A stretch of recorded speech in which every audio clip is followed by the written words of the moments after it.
ये फंक्शंस में हम बात करते हैं टाइप्स ऑफ फंक्शंस की। हम फंक्शंस पढ़े थे, टाइप्स ऑफ फंक्शंस। सबसे पहले अगर मैं बात करूं तो हमारे जो मेन फंक्शंस हैं वो है one one and many one, और दोनों ही फंक्शन जो है वो onto and into दोनों टाइप के होते हैं। That means one one onto, one one into, many one onto and many one into. आपको समझना होगा इनमें डिफरेंस क्या है। Suppose we have a function f from a to b, there is a function from this set a to b। आप ऐसे लिखते हैं उसको, और कुछ इस तरीके से लिखते हैं y is equal to fx।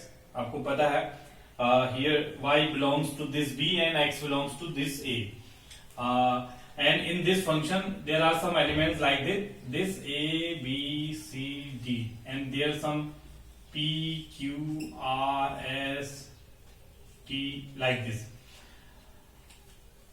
This function f is said to be one one if जैसा कि इसका नेम है वन वन, और हिंदी में इसको एक ही हम बोलते हैं, तो वन वन है। तो जैसे सपोज करिए इस a की इमेज इस f के रेस्पेक्ट में ये q है, इस b की इमेज सपोज करिए ये s है, इस c की इमेज सपोज करिए ये b है, इस p है, ये p आपका है, एंड इस d की इमेज जो है वो r है, इस तरीके से। तो आप देखेंगे इंडिविजुअल एलिमेंट की इंडिविजुअल इमेज है। दैट मीन्स आपको ये फंक्शंस में पहले ही क्लियर है कि each and every element of this first set will correspond और will related with unique element in B. लेकिन फंक्शन में ऐसा पॉसिबल होता है कि एक से ज्यादा एलिमेंट एक ही से रिलेट हो जाए, ऐसा पॉसिबल है। एक एलिमेंट एक से ज्यादा से नहीं हो सकता, लेकिन एक से ज्यादा एलिमेंट एक से हो सकते हैं। लेकिन जब ऐसा नहीं होता, जब सिंगल एलिमेंट से रिलेटेड होता है, तो this type of function is known as one one, यानी कि one one, one to one. तो this type of function is called one one function. और यहाँ पे जो एलिमेंट है दिस टी, ये एलिमेंट स्पेयर रह गया इस बी में ये एलिमेंट बच गया, तो इसका मतलब ये है कि in that case there is an element in B which have no pre image in A. हम ये कहेंगे कि बी में कोई एटलीस्ट एक ऐसा एलिमेंट है जिसकी कोई प्री इमेज नहीं है, मतलब जो खुद किसी की इमेज नहीं है। तो in that case if there is still any element left, in that case such type of function is known as into function. तो this is one one into, this is an example of one one into function. ऐसी if अगर यहां पे ये function ये नहीं होता, if there is no t, in that case this function is said to be one one on two, one one on two, right?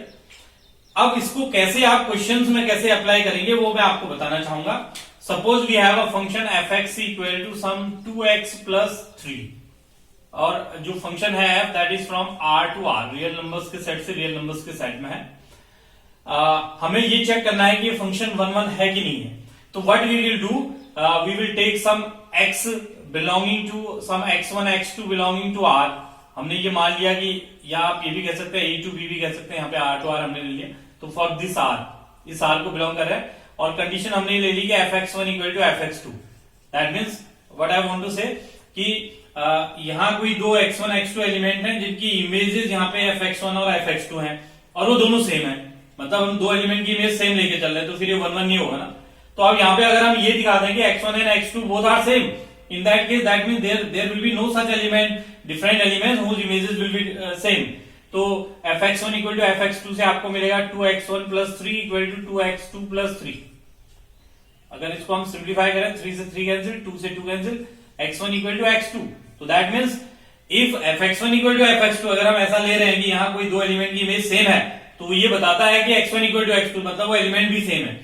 और आपको पता है सेम एलिमेंट सेट में रिपीट नहीं होता, तो इट मींस यहां कोई ऐसे दो एलिमेंट है ही नहीं जिनकी इमेज सेम हो जाए। तो that means separate, each and every element have a separate image, therefore this is the way how we will show the function is one one. तो इस तरीके से आप वन वन दिखाएंगे फंक्शन को।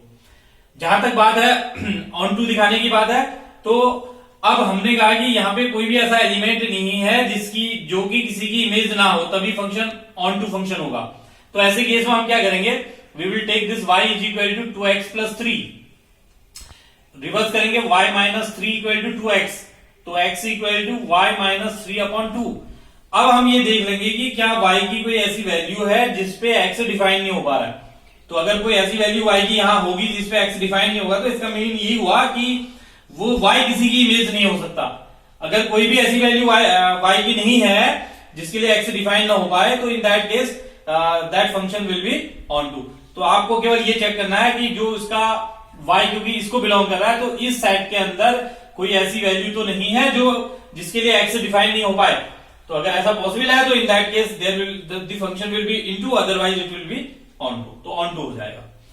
Same goes for many one. Many one function के केस में क्या होगा, if you have two sets a and b and f is a function from a to b, तो if there are some elements a b c and there is some elements some p and q, और आपका a और c जो है मान लीजिए वो q से रिलेटेड है, q को q उनकी इमेज है और b की इमेज p है। तो अब आप देख रहे हैं एक से ज्यादा एलिमेंट की सेम इमेज होगी, तो this is many one function. अब यहां पे कोई एलिमेंट नहीं है, तो ये हो गया मैनी वन ऑन टू। जो भी फंक्शन वन नहीं है, ये वेरीफाई नहीं कर पाता है, वो ऑन टू मैनी वन हो जाएगा। ऑन टू के लिए आप ऑन टू का प्रोसेस यही है फिर से कि यहाँ पे कोई ऐसी y की वैल्यू ना हो जिसके लिए x सेटिस्फाई ना हो। अगर यहाँ पे कोई एलिमेंट r भी होता जो छूट रहा है, दैट मीन्स वो r किसी की भी इमेज नहीं है, तो in that case this function is known as many one into function into. तो प्रोसेस सेम है, अगर फंक्शन वन नहीं है तो वो मैनी वन है। ऑन टू के लिए सेम केस हो गया, अगर फंक्शन मैनी वन हो गया उसके बाद ऑन टू दिखाना है तो ऑन टू के लिए आप ये प्रोसीजर यूज करेंगे। तो इस तरीके से आप one in onto and many one into functions को डिफाइन कर सकते हैं।